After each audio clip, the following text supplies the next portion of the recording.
আমার শফিকুল ভাই এসেছেন। উনি আজকে এসে আমাকে একটা ওয়াজ করতে বলেছেন। উনি বলেন আপনার ওয়াজের কণ্ঠটা খুব ভালো। তা আমি ওনাকে নিয়ে একটা ওয়াজ করব আজকে। উনি বিবাহ করেন আর ওনার বউ খালি শুধু চলে যায়। কেন চলে যায় এটা উনি বলেন না, এজন্য ওনাকে নিয়ে একটা ওয়াজ করি।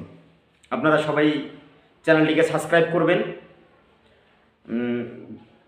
পাশে থাকা বেল বাটনটিকে ক্লিক করে দিয়ে আসবেন। সবাই আমাদের পাশে থাকবেন ইনশাল্লাহ। নিত্য নতুন আপনাদের জন্য ফানি ভিডিও এবং আনন্দদায়ক কিছু ভিডিও দেওয়ার জন্য উপভোগ করবেন, যাহাতে আমরা সুন্দর সুন্দর আপনাদেরকে ভিডিও দিতে পারি। ও শফিকুল ভাই, আপনি কি বুঝেন না আপনার বউ কেন থাকে না? আপনি কি জানেন না, বুঝতেও পারেন না আপনার বউ কেন থাকে না? আপনার মনের ভিতরে কোনো প্রেম নাই, ভালোবাসা নাই, এজন্য আপনার বউ থাকে না, চলে যায়। আপনি শুনে রাখেন, আপনার এই মনটার ভিতরে যতদিন পর্যন্ত প্রেম জাগ্রত করতে পারবেন না, ভালোবাসা রাখতে পারবেন না, ততদিন পর্যন্ত আপনার বউ থাকবে না।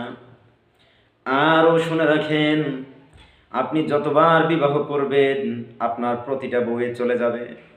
সুতরাং বউ রাখতে হলে, নিজের কাছে রাখতে হলে আপনার মনের মধ্যে ভালোবাসা, মোহাব্বত তৈরি করতে হবে। মোহাব্বত যদি না থাকে, ভালোবাসা যদি না থাকে, মনে যদি আপনার প্রেম না জাগে, তাহলে কিভাবে আপনার বউ থাকবে বলেন? এখানে আপনি কথা দিয়ে যান, আপনার মনে কি আপনি ভালোবাসা রাখতে পারবেন? কথা দেন, উনি কথা দিয়েছেন ভালোবাসা থাকবেন। যদি আপনাদের ওয়াজটা ভালো লাগে তাহলে অবশ্যই আপনারা কমেন্ট করে জানাবেন।